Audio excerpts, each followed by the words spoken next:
بسم الله الرحمن الرحيم cashirkeena maanta wuxuu ku saabsan yahay wax loo yaqaano cycloplegic drugs cycloplegic drugs maanta waxaan ka hadli doonaa oo kaliya cashirkan qaybaha dawooyinka cycloplegic ee jiro cycloplegic maxay tahay maxaa loo isticmaalaa iyo sidee u shaqeysaa drugs meelaha sidee waxa ay qabato ay mataqaana u fulisa like mechanism of action sidee mataqaana actionkeedu u dhaca ayaan intaas uunaan ka hadli doonaa maanta hadduu ilaa yiraahdo dawo walbana insha Allah cashiro qaas aan si qaas uga hadli doonaa marka ugu horeyso ereyga cycloplegia waxaa laga wadaa paralyze ama curyaamin oo curyaamo ciliary muscle-ka ee isha ciliary muscle-ka isha ku dhex jiro marka uu curyaamo ayaa waxaa loo yaqaanaa cycloplegia erey ahaan haddaba magacyada daawooyinka horta cycloplegic drugska waxaa ka mid ah sida atropine sulfate oo aad sawirka uga jeedaan oo drops meelaha eye drop ama goojo waxaa ka mid ah tropicamide oo ayadana goojo ah waxaa kaloo ka mid ah homatropine hydrochloride waxaa kaloo ka mid ah cyclobentrate hydrochloride marka mid walbo insha Allah cashiro gaar ayaan si gaar uga hadli doonaa laakiin maanta waxaan ka hadlaynaa overall si guud maxay tahay cycloplegic drugskan aan soo sheegay iyo maxaa loo isticmaalaa iyo sidee u shaqeeyaan ugu horeyn maxaa loo isticmaalaa dawooyinkan waxaa loo isticmaalaa kow wax loo yaqaano cycloplegic refraction dawooyinkan sida hadda soo sheegay waxay paralyze ka dhigaan ama ay curyaamiyaan ciliary muscle-ka isha haddaba mar walba oo ciliary muscle-ka ishu paralyze noqdo waxaa meesha ka baxayso in lensiga ay suubin karto accommodation sababtoo ah accommodation waxaa suubiya lensiga inay accommodation suubisan waxaa keeno ciliary muscle-ka haddaba accommodationka in la joojiyo maxaa faa'iido ku jirto accommodationku wuu kala badan yahay marka uu yahay ciyaalka iyo marka ay yihiin dadka waaweyn ciyaalku ayuu aad ugu badan yahay accommodationka according to marka loo fiiriyo dadka waaweyn marka qofka lagu suubinayo refraction lama heli karo refractive-ka error-ka dhabta ah ee qofka hadduu isticmaalo accommodation badan saas darteed marka ciyaalka yaryar iyo si loo helo refractive error-kooda dhabta ah ayaa waxaa la isticmaalaa cycloplegic drugs taas waa number 1 laakiin cycloplegic refraction-ka insha Allah waa cashir gooniya ayaan si qaas ah asaga dhan uga hadli doonaa labo waxaa loo isticmaalaa in lagu daweeyo uveitis treatment of uveitis horta waa maxay uveitis waa inflammation ama caabuq ku dhaca uveal tract waxaa la isku dhahaa iriska ciliary body-ga iyo choroidka saddexdaas structure ama dhisme caabuq ku dhaca ama inflammation ku dhaca ayaa waxaa loo yaqaanaa uveitis cashir gooni ayaan si gooni uga hadli doonaa hadduu ilaa yidhaahdo laakiin dawooyada maxaa loo isticmaalaa dawadan marka uu qofka uveitis ku dhaco waxaa dhaca wax loo yaqaano spasm ama ciliary muscle spasm macnaha spasm waxa waaye muruqa inuu aruursamo oo construction suubiyo iskiis macnaha keligiis macnaha waxaa la yidhahdaa spasm involuntary construction of a muscle macnaha inuu iskiisu muscle-ku aruursamo haddaba marka uveitis qofka uu ku dhaco waxaa dhacday in ciliary muscle-ka iyo pupillary sphincter muscle-ka labadaas muruqba inuu spasm ku dhaco si marka qofka marka waxay ku keentaa discomfort iyo pain ku keentaa qofka uveitis-ka qaba saas darteed cycloplegic drugs-kana la siiyaa si paralyze looga dhigo loo curyaamiyo mataqaana labadaas muscle meeshan ay uga baxdo spasmka marka qofka wuxuu dareemaa comfortable ayuu dareemaa qaybta saddexaad loo isticmaalo cycloplegic drugs waxaa ka mid ah dawooyinkan cycloplegic waxaa mar walba raacsan mydriasis ama mataqaana dilatation of the people-ka inuu balaarto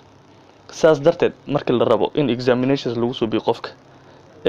gaar ahaan marka la rabo in retinadiisa oo kale la fiiriyo oo la baaro oo mataqaana si fiican loo arko retinadiisa waa in people-kiisa laga dhigaa dilate ama la balaariya saas darteed ayaa cycloplegia ayadana loo isticmaalaa. haddaba dawooyinkan sidee u shaqeeyaan, mechanism of actionkooda maxaa waaye, sidee u shaqeeyaan dawooyinkan cycloplegic drugska? dawooyinkan waxay ka hor istaagaan oo xiraan inay acetylcholine la falgasho muscarinic receptorska murqaha isha, taasoo sababta in muruqa suubin waayo wax dhaqdhaqaaqa, paralyze inuu noqdo. marka waxay ka hor istaagaan in acetylcholine ay la falgasho muscarinic receptors. haddaba si aad more deep u sii fahanto waa maxay acetylcholine, waa maxay muscarinic receptors. okay, haddaan hore u socono acetylcholine, acetylcholine horta waa neurotransmitter, macnaha waa chemical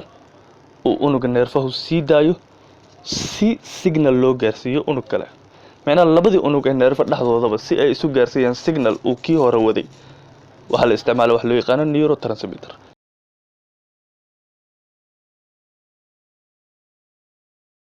neuronka ama neerfaha unuga marka uu wado signal, signalkaasna si seelka kale ama unuga kale ee la rabo in la gaarsiiyo uu u gaaro, waxaa qaada signalkaas uu waday oo gaarsiiya unuga kale, waxaas ay qaadaya ayaa loo yaqaanaa neurotransmitter. acetylcholine marka waa neurotransmitter. meelaha cytiska ama dhinacyada ay gaarto qaybaha jirka ay saameyso ama loo isticmaalo in signal ay gaarsiiso acetylcholine waxaa loo yaqaanaa cholinergic. neurologically ereyga cholinergic waxa waaye meelaha cytiska ama dhinacyada ay acetylcholine gaarsiiso signalska. haddaba wax walba oo ka hor istaaga in acetylcholine ay gaarto meeshii loo baahnaa ayaa waxaa loo yaqaanaa anticholinergic. macnaha waxyaabaha ka hor istaaga in acetylcholine ay meel gaartana waxaa la yidhahdaa anticholinergic. marka dawooyinkan marmar waxaa loo refer gareeyaa ama la dhahaa waa anticholinergic drugs, sababta xitaa waa wax ka hor istaagayo acetylcholine inay gaarto meeshii ay la falgelayso. haddaba